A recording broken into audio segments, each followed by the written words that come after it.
السلام علیکم ورحمۃ اللہ وبرکاتہ۔ قال اللہ تبارک و تعالی بعد اعوذ باللہ السمیع العلیم من الشیطان الرجیم وعد اللہ المنافقین والمنافقات والکفار نار جہنم خالدین فیہا ہی حسبہم ولعنہم اللہ ولہم عذاب مقیم۔ معزز خواتین و حضرات، اللہ مالک العلم رب ذوالجلال والاکرام کی توفیق اور اس ذات بابرکات کے فضل و کرم سے آج بدھ کا دن ہے 29 رجب 1441 ہجری 25 مارچ 2020 عیسوی، اور ہمارے سبق کا موضوع اللہ مالک العلم رب ذوالجلال والاکرام کی پاکیزہ کتاب قرآن مجید 10واں پارہ سورہ مبارکہ ہے التوبہ، اور سورہ توبہ کی 68ویں آیت مبارکہ۔ جس طرح کہ میں اور آپ اچھی طرح جانتے ہیں کہ یہاں اللہ رب العزت نے تذکرہ فرمایا ہے منافقین کا، اور منافقین کے بارے میں کل ہم نے یہ پڑھا تھا کہ اللہ رب العزت نے ارشاد فرمایا کہ یہ ایک دوسرے کے ساتھی ہیں، برائی کا حکم دیتے ہیں، نیکی سے منع کرتے ہیں، اللہ کی راہ میں مال خرچ کرنے سے اپنے ہاتھوں کو روکتے ہیں۔ انہوں نے اللہ کو فراموش کر دیا، رب کائنات نے ان کو فراموش کر دیا، اور بلا شبہ منافقین دراصل اللہ کے نافرمان ہیں۔ اس کے بعد رب کائنات ارشاد فرماتے ہیں وعد اللہ نے وعدہ کیا ہے المنافقین، منافقوں کے ساتھ، والمنافقات، اور منافق خواتین کے ساتھ بھی، والکفار، اور کافروں کے ساتھ بھی، نار جہنم، جہنم کی آگ کا، خالدین فیہا، یہ بدبخت ہمیشہ وہاں رہیں گے، ہی حسبہم، اور یہ جو جہنم ہے یہی اصل میں ان کا ٹھکانہ ہے، ولعنہم اللہ، اور اللہ نے ان پر لعنت فرمائی ہے، ولہم عذاب مقیم،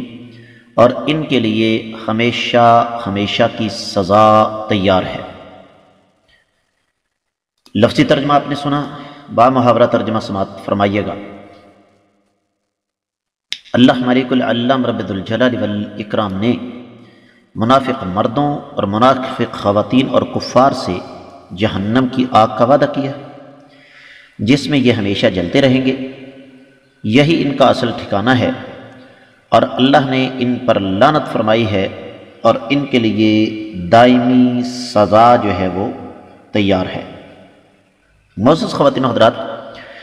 امام ابن کثیر رحمۃ اللہ علیہ نے اس پر زیادہ تفصیل نہیں بیان فرمائی، صرف ابتدا میں ایک بات بیان فرماتے ہیں امام ابن کثیر رحمۃ اللہ علیہ، اور وہ یہ کہ چونکہ یہ بنیادی طور پر کفار کے ساتھی ہیں، یعنی دوسرے لفظوں میں یہ حکمی طور پر کافر ہی ہیں، حکمی طور پر یہ کافر ہی ہیں، تو ایسے لوگوں کا ٹھکانہ جہنم ہی ہے، اور اللہ کی لعنت سے مراد یہ ہے کہ رب کائنات نے اپنی رحمت سے دور کر دیا۔ دیگر کتب تفاسیر کا جائزہ اگر لیا جائے تو اہل علم نے سب سے پہلی بات جو بیان فرمائی ہے وہ یہ کہ رب کائنات نے منافقین اور کفار کو ایک صف میں جمع کیا، اور اس کی ایک بنیادی وجہ ہے، اور بنیادی وجہ کیا ہے؟ معزز خواتین و حضرات، کہ اصل میں یہ کفار بھی اور منافقین بھی ایک راستے پر چل رہے ہیں،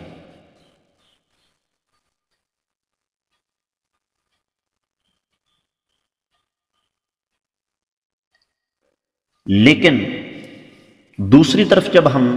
کائنات کے امام صلی اللہ علیہ وسلم کی سیرت مبارکہ کی روشنی میں، سیرت طیبہ کی روشنی میں حالات کا جائزہ لیتے ہیں تو ہمارے سامنے کائنات کے امام صلی اللہ علیہ وسلم کی سیرت کا وہ پہلو آتا ہے جس کا ہر دور کے تقاضوں کے ساتھ بڑا گہرا تعلق ہے، کہ کائنات کے امام صلی اللہ علیہ وسلم نے کفار کے خلاف تو اپنی زندگی میں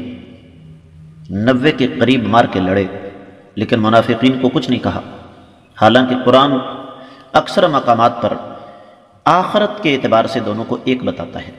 تو یہ آخرت کے اعتبار سے دونوں ایک ہیں، دنیا میں ان کا فرق بالکل واضح ہے۔ منافق کفر کا اظہار نہیں کرتا، جبکہ کافر کفر کا اظہار کر دیتا ہے۔ تو یہ ایک بڑا اہم نقطہ ہے جس کو سمجھنا ضروری ہے، اور جب ہم اس بات کو سمجھ لیں گے تو بہت سارے ہمارے دنیا کے مسائل جو ہیں وہ حل ہو جائیں گے۔ تو اس لیے اللہ تعالیٰ نے فرمایا ان کا ٹھکانہ جو ہے نا، کافروں کا بھی اور منافقین کا بھی انجام دونوں کا ایک ہے، لیکن دنیا میں فرق ہے، اور دونوں کا انجام کیا ہے کہ یہ جہنم میں ہمیشہ رہیں گے، اور ظاہر بات ہے ہمیشہ ہمیشہ کی جہنم یہ کائنات کا بدترین عذاب ہے۔ یہاں پر اہل علم نے ایک اور بڑا اہم نقطہ بیان فرمایا، اور وہ یہ کہ اللہ تعالیٰ نے کفار پر منافقین کو مقدم کیا، کس لیے کہ یہ کفار سے زیادہ خطرناک ہیں، دین کا نام لے کر دین کی مخالفت کرنے والے، جس طرح کے اہل کتاب ہیں۔ تو اللہ تعالیٰ فرماتے ہیں کہ یہ جہنم کی آگ ان کے لیے کافی ہے، اس سے زیادہ سزا ان کو نہیں دی جا سکتی، اور دوسری طرف اکیلی جہنم کی سزا کافی نہیں، بلکہ رب کائنات کی لعنت بھی ہے، اور یہ سوچنا بھی نہیں کہ جہنم کی سزا سے جان چھوٹ جائے گی، یہ ہمیشہ ہمیشہ کے لیے ان کا ٹھکانہ ہے۔ تو مفہوم اصل میں یہ بنا کہ جہنم ان کا ٹھکانہ ہے، یہ آخرت میں ان کی سزا ہے، ان پر دنیا اور آخرت میں لعنت ہے، اللہ تعالیٰ کی رحمت سے یہ دور ہیں، کیونکہ اللہ تعالیٰ کی رحمت تو صرف ایمان والوں کے لیے ہے، اور جہنم کی وہ سزا ہے جس کا عام حالات میں انسان تصور بھی نہیں کر سکتا، جس طرح اللہ تعالیٰ فرماتے ہیں کلا انہم عن ربہم یومئذ لمحجوبون، خبردار رہو قیامت کے روز ان کو اللہ تعالیٰ سے چھپا لیا جائے گا، اللہ کو نہیں دیکھ سکیں گے۔ ثم انہم لصال الجحیم، پھر ان کو جہنم کے حوالے کر دیا جائے گا۔ تو اس میں ہمارے لیے سبق، درس اور عبرت یہ ہے کہ ہمیں اپنے ایمان اور عقیدے کا جائزہ لینا چاہیے، کہیں ہمارے اندر منافقت کی گندگی، منافقت کے جراثیم نہ گھسے ہوئے ہوں، کیونکہ جس کے پاس منافقت ہے